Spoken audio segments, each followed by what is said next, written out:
Never play with a Ouija board. True story. This story happened in October of 2004. Back when I was still a third-year high school student, my friends and I stuck around the school late at night after our annual Halloween party. We had agreed to try out my friend's Ouija board. It wasn't the brightest idea, but we needed a thrill. We found a nice spot under a huge gnarly tree and proceeded with our half-assed ritual. There were 5 of us, 2 boys and 3 girls. We were all expecting some kind of paranormal contact. Rumours had it our school was haunted, but we've never really experienced anything firsthand. And it was Halloween when all the spirits came out to play. We all wanted to get spooked. Also, we've never seen a Ouija board firsthand before, so we were pretty excited. Our school was an old Spanish colonial house built in the 1800s when the Spaniards still occupied the Philippines. We were in a section of the school that doesn't get used often. Located beside a creepy old Jesuit house, people only go there when they needed to use the restroom, store equipment on one of the sheds, or make out with their boyfriends or girlfriends. We sat down in the middle of an open space, with only an exposed bare bulb nearby illuminating the surroundings. We were all having a laugh, scaring each other with what-if scenarios. It was your typical dumb kids doing dumb things. My friend who bought the Ouija board proceeded to place it in the middle of our circle. If I remember correctly, it was the glow-in-the-dark version, which we found hilarious. But it gave us the ability to see what was written in the dark. Not knowing what to do, and going after what we've seen in movies, we all proceeded to place our index finger on the planchette. We sat there looking at each other until one of us said, "What's next?" We didn't know if there was a proper way to start the ritual, plus the board didn't come with any instructions, so we decided just to throw in a question. "Is anyone there?" I called out into the darkness. "If there are spirits here, please talk to us," one of the girls joined in. We clearly had no idea what we were doing. Still, nothing. Not even the slightest bit of wind. One of my friends jerked the planchette and the girl who bought the Ouija board screamed, breaking the silence. We all laughed at how ridiculous it was. After a bit of joking around, we decided to give it another go. We all placed our index fingers on the planchette once more and asked, "If there's anyone here, we would like to make contact." "Don't break the circle," one of my friends jokingly said. "Shut up," I whispered. We were just about ready to give up when the wind started to pick up. The stillness broke and the darkness around us seemed to move. Just a coincidence, we thought. "Okay, don't break the circle," I yelled out. "Is anyone there?" I was excited. It was like a scene from a movie with dirt and dead leaves swirling around us. "Guys, I'm scared," my friend sitting behind me said. "My mom warned me about playing with forces we don't know." "Did you die here? Were you killed during the war? Are you the headless priest that roams these halls? Do you know Jose Rizal, our national hero?" "Are you a hottie?" my friend giggled. At this point, we were all throwing random, stupid questions. Nothing. "This is bullshit. I don't want to do this anymore," my friend said, exasperated. We were all thinking the same. Just then, a group of dogs from the neighbouring house started barking at us through the chain-link fence. There were 6 dogs growling and showing teeth. We all screamed and, without finishing the ritual, bolted right out of there. We didn't see each other again until after Halloween break, and this is where the story gets creepy. One of the girls told us about a weird experience she had the night after playing with the Ouija board. She had gotten home late after hanging out with her friends from the neighbourhood when she realised she forgot the keys to her house. So she called her brother up, who was then still sharing a room with her, and what he said crept the hell out of her. He swore she was already home. He claimed to have seen her walk in a while ago and that she looked really tired and saw her head straight to bed. Creepy, but no need to freak ourselves out, was what we all thought. Besides, her brother must have been tired and seeing things. But then my other friends started telling us about an encounter she had that Halloween night. She was going up to her room when the lights started flickering as she was ascending the staircase. Your typical horror movie visuals. Shrug it off to faulty wiring. But just then she saw the door to her room open and a dark figure stepped out and stood atop of their staircase. She couldn't make out the entity's face, but she recounted that she couldn't move and felt utter dread as the figure stared down at her. "No way," my best friend, who just joined in the conversation, said in disbelief. "Something happened to me as well." He recalled that he was sleeping one night when he woke up feeling really uncomfortable. He described his vision as having TV-like static and a feeling of heaviness surrounded him. He looked around the room and that's when he saw a bloody, charred face with piercing red eyes grinning at him through the window. I couldn't believe what I was hearing because I had an almost run-in with death that night.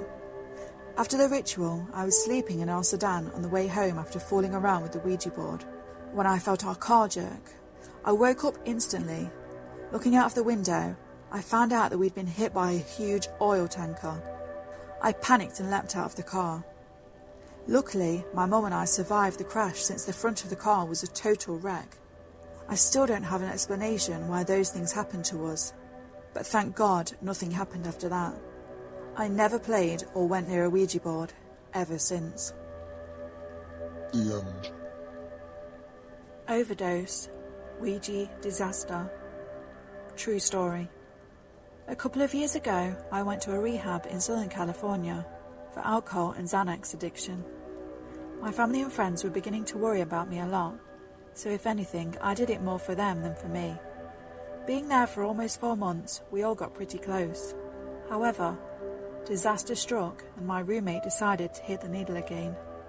Needless to say, that was the last time he ever would, as he overdosed in his apartment, collapsed in his closet with a needle still in his arm.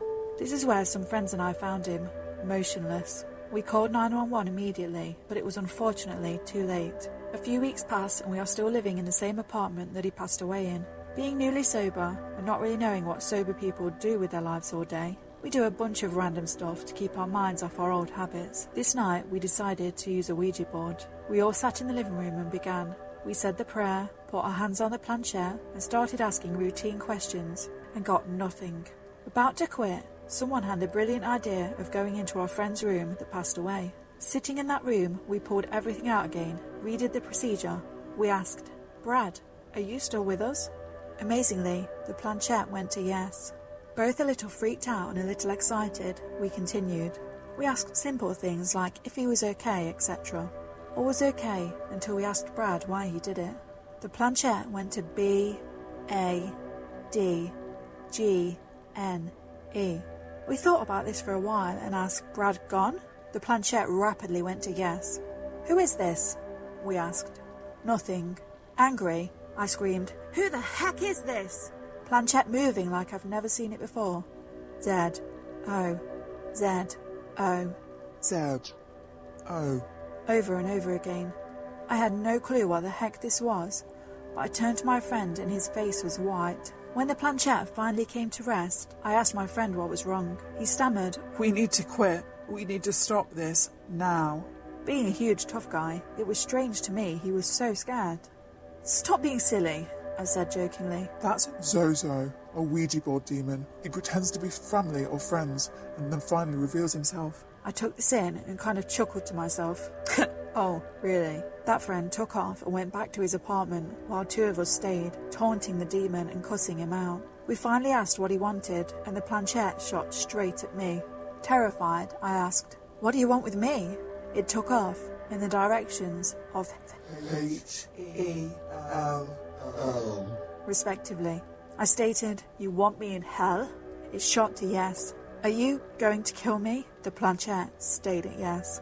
Getting a little freaked out now, I asked, "How are you going to kill me?" F-I-R. And the planchette shot straight towards one of our candles, knocking it onto the floor, starting a small fire on the carpet. We put it out quickly, and as we were doing so, we looked at the last letter the planchette landed on. E. Looking at this, we said goodbye on the Ouija board and burned that board the same night. I refused to sleep in the apartment after that and broke my sobriety soon after, going back to my home. So, Zozo, I hope we don't meet again. I lived in a haunted house for over a decade. True story. When I was 8 years old, my family moved into the house I grew up in. It wasn't an old house and no one had died in it, and it didn't even feel creepy. Just an average suburban house in your average southern suburbs. The way the house was set up, when you came in the front door, there was a hallway with 2 bedrooms and a bathroom to the right, the large living room in front of you with a half wall separating it from the dining room to the left, and the kitchen on the other side of the dining room.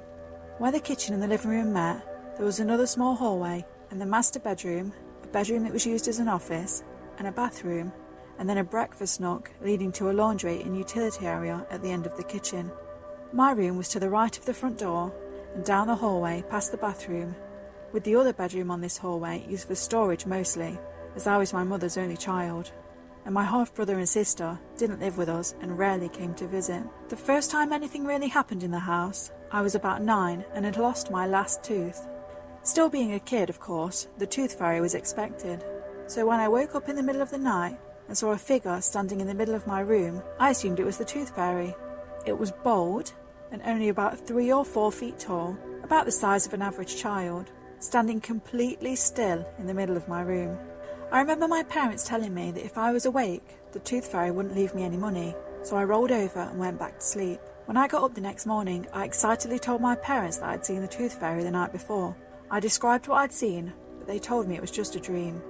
For the next several years after that, I continued seeing and hearing minor things in the house. When I was home alone, cabinet doors would open and close. I'd hear dishes being moved around in the kitchen, or catch movement out of the corner of my eye. The most common was often at night I'd wake up to see a young woman hovering over my bed. She was dressed like the Rosie the Riveteer character from the old posters in the 1940s, with the red and white bandana around her hair and a denim shirt. When I would see her, she'd stare at me for a few minutes and then slowly float over my body and out through the wall behind me. I was never afraid of her though. When I was about 12, my parents divorced and it was just me and my mother living in the house. By the time I was in my late teens, my mother was rarely home, and my house became the hangout for me and my friends. Most nights, everyone gathering to play Dungeons and Dragons or something similar after work. One night we were hanging out, but didn't want to play, so I pulled out a Ouija board I'd picked up at the local toy store a few weeks before, wanting to try it out. We sat in my room to play with the lights out and the door closed, and it went pretty normally, nothing crazy happening for the most part. The only strange thing that happened was at one point we asked something like, "Show yourself," and at that point we heard the front door open and close and heavy footsteps come down the hall towards my room. The handle of my door started to turn, and one of the guys jumped up and locked the door before it could open.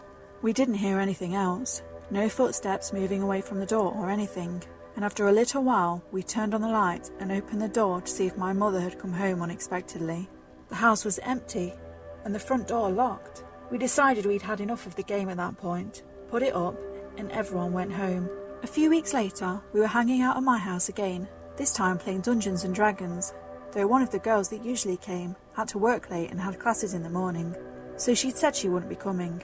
While we were sitting in the living room to play, at around 2 a.m, suddenly we heard footsteps run across my wooden front porch. It sounded like someone very short or a small child running quickly. Everyone in the room heard it, and we had a conversation as to if our friend had changed her mind and had just arrived, as she was very short, and it made more sense than a child running through the neighbourhood at that time of night. When she never came into the house, we all got up to look, and there was no one outside, and her car wasn't in the yard. Her boyfriend, who was with us, gave her a call, and verified that it wasn't her, as she'd just arrived home on the other side of town and was headed to bed. Around this time, the activity in the house picked up. I saw shadow figures with red eyes often in the living and dining room of the house, footsteps and other noises at all hours of the day and night. I started waking up in my room to see hooded figures standing near the window and door. It was around this time that my half-brother, who I was close to, had passed away. It was sudden, and I hadn't seen him in years as he'd gotten into drugs, and my mother had decided to keep me away from him because she didn't want him to be a bad influence on me. After that, I'd wake up hearing his voice saying my name in the middle of the night often. On a whim one night, I sat down and typed out a letter to him on my computer that was in my bedroom, since I was home alone that night and was bored. Now this computer was hooked up to an old dot matrix printer, one of the really loud kind that makes all kinds of racket when it's running. After I wrote the letter, I felt silly for it, and deleted it without saving or printing it, and shut the computer down before I went to bed. Around 3 a.m, I woke up and my bed was soaking wet. At first I thought my puppy had peed on the bed because he was too small to get down, even though he was housebroken and I'd taken him out just before bed. I got up to let him outside and change my bed sheets when I realised the wet was just water, and it was more than a tiny puppy could have made. On my way to take my blankets to the laundry room, I passed the bathroom in my hallway and noticed the light was on, even though I'd turned off all the lights before bed. There, sitting on the counter, was a pitcher from the kitchen, with the inside still wet. When I was really young, my brother used to wake my sister and I up by throwing water on us because it made us laugh. When I got back into my room and started making my bed, I noticed a piece of paper laying on top of the printer. It was the letter that I'd written to him and never saved or printed. The computer was still shut down and the printer was off, but it had been printed out, torn off the printer, and laid on top of it as if someone had read it.